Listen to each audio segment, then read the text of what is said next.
मैं हूं आपके साथ ऋतु ज्ञानवानी। मुख्यमंत्री शिवराज सिंह चौहान जहां एक और कर्मचारियों को मंच से ही सस्पेंड कर रहे हैं, तो वहीं दूसरी ओर विदिशा जिले के सिरोंज से बीजेपी विधायक उमाकांत शर्मा भ्रष्टाचार करने वालों को जूते से मारने की नसीहत दे रहे हैं। उमाकांत शर्मा ने कहा कि भ्रष्टाचार करने वाले अधिकारी कर्मचारियों को छोड़ा नहीं जाएगा। भ्रष्टाचारियों का स्वागत जूतों से करो, अगर इसके बाद भी न माने तो मुझे बताओ। स्थान ग्रहण करने इस कार्यक्रम को व्यवस्थित और गरिमा प्रदान करने का उठा के दोनों भगवान की शपथ लेके मेरे नाम पे, विधायक के नाम पे कोई रिश्वत मांगे, कोई भ्रष्टाचार करे, प्रमाण इकट्ठे कर लेना, पहले जूतों से स्वागत करना और बाद में मुझसे कहना। स्थान ग्रहण करने इस कार्यक्रम को व्यवस्थित और गरिमा प्रदान करने का कष्ट करें। बहुत बहुत बधाई, शुभकामना। धन्यवाद माननीय विधायक जी। स्थान ग्रहण करने इस कार्यक्रम को व्यवस्थित और गरिमा प्रदान करने का कष्ट करें। बहुत बहुत बधाई। तो बता दें आपको, बीजेपी विधायक है ये, जिनके बड़बोले बयान आपने सुने। विधायक उमाकांत शर्मा का नाम है, जो भ्रष्ट अधिकारियों कर्मचारियों को जूते मारने की बात कर रहे हैं। जूतों से स्वागत करने की नसीहत जो है आम लोगों को दे रहे हैं कि अगर कोई भ्रष्टाचार करता है तो उसका जूतों से स्वागत करें और फिर भी ना माने तो मुझे बताएं। बीजेपी सरकार में भ्रष्टाचार मंजूर नहीं है। ज्यादा जानकारी के लिए भरत राजपूत हमारे साथ जुड़ गए हैं। भरत, बड़बोली बयानबाजी आखिर किस तरह से देखें विधायक साहब की? जी ऋतु, ये विधायक सिरोंज से भारतीय जनता पार्टी के विधायक हैं। ये हमेशा सुर्खियों में अपने बयान की वजह से बने रहते हैं। कभी अपनी सरकार के खिलाफ बात उठाते हैं तो कभी भ्रष्टाचार की बात करते हैं। आज कल जो लटेरी में लोकार्पण समारोह में विधायक जी ने जो भ्रष्टाचार करने वालों को जूते मार के, पहले जूते मारे जाएं, इसके बाद अगर कुछ नहीं होता तो मेरे पास आए, ऐसा करके मंच से जो है लोगों को समझाया वहां पर। तो कुल मिलाकर कह सकते हैं कि विधायक जो है भ्रष्टाचार के खिलाफ यहाँ पर हैं, लेकिन उनका तरीका ये इस तरह का ठीक नहीं है। ठीक, बहुत शुक्रिया।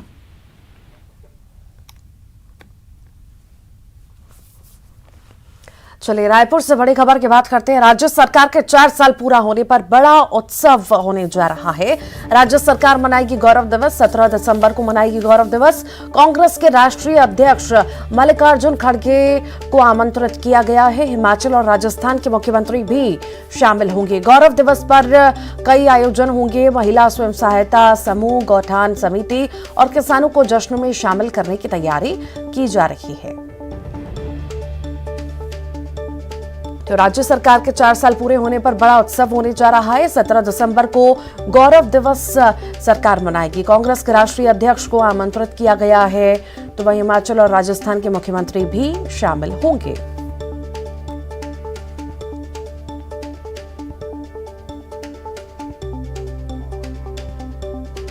तो बड़ा उत्सव जो है करने की तैयारी में है कांग्रेस। सब 4 साल पूरे होने जा रहे हैं छत्तीसगढ़ कांग्रेस को, और इसके उपलक्ष्य में बड़ा कार्यक्रम, बड़ा आयोजन, बड़ा उत्सव जो है कांग्रेस द्वारा रखने की तैयारी है। और इसी तैयारी में मल्लिकार्जुन खड़गे जो राष्ट्रीय अध्यक्ष हैं कांग्रेस के, उन्हें न्योता दिया गया है। साथ ही साथ हिमाचल के मुख्यमंत्री और राजस्थान के मुख्यमंत्रियों को न्योता दिया गया है शामिल होने का। बड़ा ही भव्य उत्सव होने जा रहा है। आखिर कितना खास ये उत्सव रहेगा, कितना भव्य रहेगा, हमारी सहयोगी ममता हमारे साथ जुड़ गई हैं। ममता, 4 साल पूरे होने वाले सरकार को भव्य उत्सव की तैयारी कांग्रेस द्वारा की जा रही है। कितना खास ये उत्सव होगा, किस तरह की तैयारियां? हाँ बिल्कुल, देखिए 17 दिसंबर को ये आयोजन किया जाएगा और राज्य सरकार के 4 साल पूरे होने हैं। 15 साल के वनवास के बाद में कांग्रेस पार्टी सत्ता में लौटी थी और अब 71 विधायक हैं पार्टी के। और अब तक अगर बात करें तो कांग्रेस का ये दावा है कि इतनी बहुमत के साथ कभी भी कोई सरकार रही नहीं, और गौरव दिवस के रूप में इसे कांग्रेस पार्टी मनाएगी। और इसमें कांग्रेस के जो राष्ट्रीय अध्यक्ष है मल्लिकार्जुन खड़गे, वो शामिल होंगे। हिमाचल प्रदेश के मुख्यमंत्री और इसके साथ राजस्थान के मुख्यमंत्री शामिल होंगे। 71 विधायक तो शामिल होंगे ये और इसके साथ ही जो महिला स्व सहायता समूह है, गौठान है और अलग अलग जो संस्थाएं हैं, उनके प्रमुख जो है वो उनके सदस्य ये सब भी शामिल होंगे और भव्य आयोजन किया जाएगा। और राज्य सरकार इस दौरान बताएगी कि इस 4 सालों में राज्य सरकार की उपलब्धियां क्या रही, गांव, गरीब, किसान और जो युवा वर्ग हैं उनके लिए सरकार ने क्या किया है और आने वाले समय में क्या प्लानिंग्स रहेगी। देखिए, और ये इसलिए भी इम्पोर्टेंट हो जाता है क्योंकि 1 साल बाद उससे भी कम समय विधानसभा चुनाव को बचे हुए हैं और जाहिर तौर पर ऐसे में सरकार जरूर चाहेगी कि इस तरीके से मनाया जाए कि ज्यादा से ज्यादा मैसेज जो है वो आम जनता के बीच में जाए, पॉजिटिव मैसेज जाए। जी, बहुत शुक्रिया ममता। रायपुर से बड़ी खबर की बात कर लेते हैं। कल सीएम भूपेश बघेल भेंट मुलाकात कार्यक्रम करने वाले हैं। महासमुंद जिले में भेंट मुलाकात करेंगे। बसना विधानसभा क्षेत्र में परखेंगे योजनाओं की जमीनी हकीकत। भेंट मुलाकात करेंगे और कार्यक्रम में लोगों से संवाद करेंगे। लोगों से सरकारी योजनाओं की जानकारी भी लेंगे।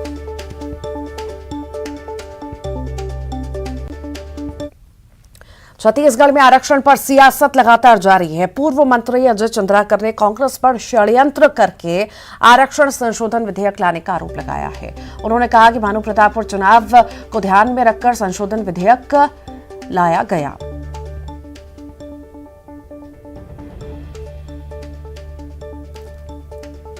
राज्यपाल का विषय नहीं है, न सरकार का विषय नहीं है। ये विषय आम जनता से जुड़ा विषय है और जो पार्टी शासन कर रही कांग्रेस पार्टी, उन्होंने बिना अध्ययन के हमारी सारी आपत्तियों को दरकिनार करके भानु प्रतापपुर के उपचुनाव को ध्यान में रखते हुए, सभी परिस्थितियों को जानते हुए उन्होंने जानबूझ के कदम उठाया और इसका परिणाम उनको भुगतना पड़ेगा। आज छत्तीसगढ़ का आदिवासी, आज छत्तीसगढ़ का एससी और छत्तीसगढ़ के हर वर्ग का नौजवान अपने आप को छला महसूस कर रहा है। ये नौकरी मत देना पड़े, ये छत्तीसगढ़ के लोगों को प्रवेश मत हो, ये पढ़े लिखे मत, ये गोबर मुत बेचें, इसलिए ये षड्यंत्र पूर्वक ये किया। बेहद ही स्तरहीन बयान दिया है भारतीय जनता पार्टी के मुख्य प्रवक्ता अजय चंद्राकर जी ने। सरकार की मंशा स्पष्ट है, इसीलिए विशेष सत्र बुला के हर वर्ग को उनकी आबादी के अनुपात में आरक्षण का प्रावधान सरकार ने किया है। भारतीय जनता पार्टी का षड्यंत्र दिख रहा है साफ साफ, जो भारतीय जनता पार्टी नहीं चाहती है कि राजभवन से इस विधेयक पे हस्ताक्षर हो। यदि अजय चंद्राकर भारतीय जनता पार्टी के नेताओं में साहस है तो जाके राज्यपाल से निवेदन करें कि इस बिल पे तत्काल हस्ताक्षर करें। भारतीय जनता पार्टी के षड्यंत्र के कारण छत्तीसगढ़ के युवाओं को परेशान होने की नौबत आई है। पहले इनके अकर्मण्यता के कारण कोर्ट में आरक्षण कम हो गया और अब इनकी विद्वेष के कारण आरक्षण बिल पे हस्ताक्षर नहीं हो रहा है। और सीधे सीधे मैं इसमें कोई इंकार नहीं कर रहा हूं कि भारतीय जनता पार्टी की सरकार, दिल्ली में बैठी सरकार प्रधानमंत्री के इशारे पर काम कर रही है और उसी के दबाव में काम कर रही है। अगर वास्तव में अगर आदिवासियों की हितैषी है तो निश्चित रूप से उनको आज तत्काल दस्तखत कर देना चाहिए, लेकिन आज तक दस्तखत नहीं होना। हमें सीधा सीधा ये अंदेशा है कि उनके नियत में खोट है और केंद्र सरकार के इशारे पे वो काम कर।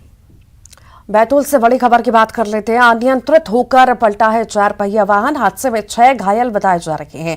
3 की हालत नाजुक है। पंडित प्रदीप मिश्रा की कथा से लौट रहे थे सभी श्रद्धालु। धुंध और बारिश के कारण यह हादसा हुआ है। सभी घायलों को जिला अस्पताल में भेजा गया। घटना स्थल पर पुलिस मौजूद है।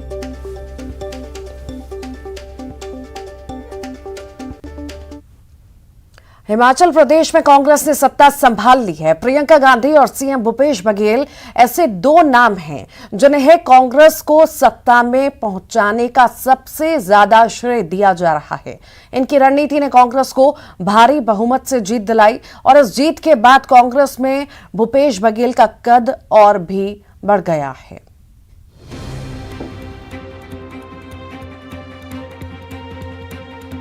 हिमाचल प्रदेश में अब कांग्रेस की सरकार है। विधानसभा की 68 सीटों में 40 सीटों पर जीत हासिल कर कांग्रेस ने यहाँ भारी बहुमत हासिल की है। हर 5 साल में सरकार बदलने का रिवाज कायम रखते हुए कांग्रेस ने बीजेपी को करारी शिकस्त दे बहुमत हासिल किया है। सुखविंदर सिंह सुक्खू के नेतृत्व में यहाँ सरकार ने कमान संभाल ली है, लेकिन मुख्यमंत्री का नाम तय करना भी इतना आसान नहीं था। प्रदेश कांग्रेस की अध्यक्ष प्रतिभा सिंह, प्रचार समिति अध्यक्ष सुखविंदर सुक्खू के साथ ही 4 अन्य नेताओं ने भी अपना दावा ठोका, लेकिन आखिरकार सुखविंदर सुक्खू के नाम पर सहमति बनी और सुक्खू ने सीएम पद की शपथ ली। हिमाचल में इलेक्शन कैंपेन से लेकर सरकार बनने तक जो दो नाम हमेशा सामने आए हैं वो हैं प्रियंका गांधी और भूपेश बघेल। विधानसभा चुनाव की रणनीति बनाने में इन्होंने अहम भूमिका निभाई और कांग्रेस को जीत भी दिलाई। बात जब मुख्यमंत्री का नाम तय करने की आए तो इसमें भी बतौर पर्यवेक्षक सीएम भूपेश बघेल ने बखूबी अपनी जिम्मेदारी निभाई।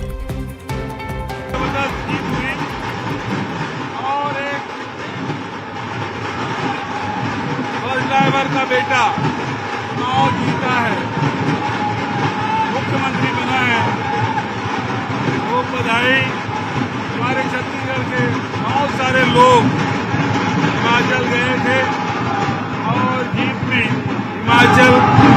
में छत्तीसगढ़ का भी योगदान रहा। यहाँ के भी साथी लगातार वहाँ गए, प्रचार प्रसार किए और छत्तीसगढ़ के उन योजनाओं को वहाँ 10 गारंटी में शामिल किया गया, उसका बड़ा प्रभाव है। हिमाचल इलेक्शन में हर तरफ सीएम भूपेश बघेल दिखाई दिए। कांग्रेस की जीत के लिए भूपेश बघेल ने जीत तोड़ मेहनत की, कई रैलियों को संबोधित किया। छत्तीसगढ़ की योजनाओं को हिमाचल चुनाव में शामिल किया गया, जिसका फायदा पार्टी को मिला। पार्टी के शीर्ष नेतृत्व ने उन्हें पर्यवेक्षक बनाकर हिमाचल प्रदेश भेजा था। सीएम भूपेश बघेल ने यह भूमिका जिम्मेदारी के साथ निभाई और कांग्रेस को सफलता दिलाई। इलेक्शन में बहुमत के बाद खरीद फरोख्त की आशंका को लेकर जब विधायकों को एकजुट करने की बात उठी तो उस समय भी भूपेश बघेल ने कमान संभाली। ये अटकलें भी लगाई गई कि विधायकों को छत्तीसगढ़ शिफ्ट किया जा सकता है। हालांकि इसकी नौबत नहीं आई, लेकिन ये इलेक्शन बता रहा है कि पार्टी में भूपेश बघेल का कद और भी बढ़ गया है। हिमाचल की जनता बहुत बहुत धन्यवाद, बधाई। अब हिमाचल देवभूमि है और देवभूमि से अब कांग्रेस की शुरुआत हुई है, तो पूरे देश भर में वो संदेश जाएगा। अभी तक हम 2 राज्य में थे, अब तीसरा राज्य हिमाचल हो गया है। कर्नाटक की बारी है, वहाँ भी कांग्रेस का परचम लहराएगा, हमें पूरा विश्वास है। कांग्रेस को हिमाचल में जीत दिलाने का श्रेय प्रियंका गांधी और भूपेश बघेल को दिया जा रहा है। प्रियंका गांधी ने प्रचार अभियान की दिशा तय की थी। रैलियों में अग्निपथ, महंगाई, बेरोजगारी और पुरानी पेंशन स्कीम का मुद्दा उठाया गया। इन मुद्दों पर लोगों ने कांग्रेस पर भरोसा दिखाया और सत्ता में वापसी कराई। Bureau report, news 18। हमारे देश में खेल प्रतिभाओं की कमी नहीं है, बस इंतजार होता है तो सिर्फ मौके का। और ये मौका छत्तीसगढ़ में छत्तीसगढ़िया ओलंपिक के जरिए लोगों को मिला है, जिसके बाद ये प्रतिभाएं राष्ट्रीय स्तर पर पहचान बनाने को तैयार हैं। लुप्त होते खेलों को जीवन दान देने के लिए प्रदेश सरकार ने छत्तीसगढ़िया ओलंपिक की शुरुआत की। इस छत्तीसगढ़िया ओलंपिक ने खेल और उससे जुड़ी प्रतिभाओं को निखारने का काम किया। गांव की गलियों तक ही सीमित रहने वाली बच्चियां आज जिले में अपने खेल का जलवा दिखा रही हैं। तो बच्चों को गोद में लेकर खेलने आई महिलाएं ये बता रही हैं कि वे भी किसी से कम नहीं है। मौका मिले तो राष्ट्रीय स्तर तक अपना नाम और दम दोनों दिखा देंगी। मैं गांव घर में खेलती थी, खो खेलती थी। अब जब सरकार ने हमारे लिए खेल कार्यक्रम का आयोजन करवाए हैं तो आज हम राज्य स्तरीय खेल खेल रहे हैं, प्रतियोगिता। और आज हम देश के नाम और अपने राज्य के और अपने जिला के नाम रोशन करना चाहते हैं सर। पहले डर लगता था सर, लेकिन अभी खेलते खेलते हम आदत हो गया है और डर दूर हो गया। मैं गाँव स्तरीय में खेल रही थी, अब यहाँ तक पहुँच गई हूँ। पहले कहाँ खेलते थे तुम लोग? गाँव घर, पंचायत की तरफ से। यहाँ के कैसा लग रहा है तुम लोग? अच्छा लग रहा है। कभी सोचे थे यहाँ तक आओगे? नहीं सोचे थे, पर हम लोग यहाँ पर आ गए। पहले गांव घर में खेले थे, उसके बाद पंचायत खेले थे, उसके बाद बड़े राजपुर आए ब्लॉक खेलने। बच्चे को लेके खेलने आए, कैसा लगा? अच्छा लग रहा है, बच्चा पकड़ के आए हैं खेलने तो बहुत अच्छा लगा है। खेल प्रशिक्षक भी इस बात को मान रहे हैं कि ग्रामीण इलाकों में प्रतिभाओं की कमी नहीं है और छत्तीसगढ़िया ओलंपिक गांव में छिपी प्रतिभाओं के लिए एक बेहतर मंच साबित हो रहा है। देखिए, बहुत अच्छा मंच है। मैं यदि कहना चाहूँ कई ऐसे खिलाड़ी हैं, कई ऐसे प्रतिभावान खिलाड़ी हैं जिन्हें मंच नहीं मिलने की वजह से वो अपनी प्रतिभाओं को अपने घर तक ही सीमित रख पा रहे थे, वो झिझक रहे थे, मंच नहीं मिलने की वजह से अपनी प्रतिभा को लोगों के बीच में नहीं ला पा रहे थे। लेकिन निश्चित तौर पे सरकार को ये धन्यवाद देना पड़ेगा कि उन्होंने इन प्रतिभाओं को निखारने का अच्छा काम किया है।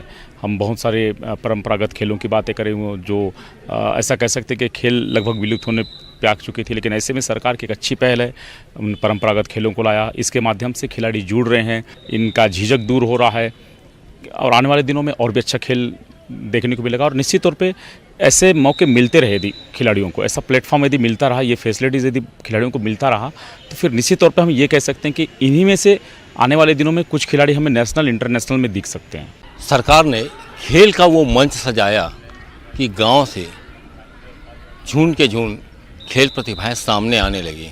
आज हालात ये हैं कि जो गांव की गलियों में खेलते थे वो आज जिला स्तर पर अपने खेल का प्रदर्शन कर रहे हैं और इन खिलाड़ियों का मानना है कि यदि इन्हें ऐसा ही मंच मिलता रहे तो एक दिन वो दूर नहीं कि राज्य और देश के साथ साथ इंटरनेशनल स्तर पर भी अपनी पहचान बनाएंगे। न्यूज़ 18 के लिए कोंडागांव से विवेक श्रीवास्तव। तो गली बस्ती से खेल मैदान तक का सफर जो है बहुत ही खूबसूरत होने वाला है। जो खेल खेलते हैं और बड़ा ही शिद्दत से खेलते हैं, छत्तीसगढ़ ओलंपिक के जरिए लोगों को अब ये बड़ा मौका मिला है, अपनी प्रतिभाएं जो है राष्ट्रीय स्तर पर पहचान बनाने को अब तैयार होंगी। इसी के साथ ही फिलहाल के लिए बुलेटिन में इतना ही।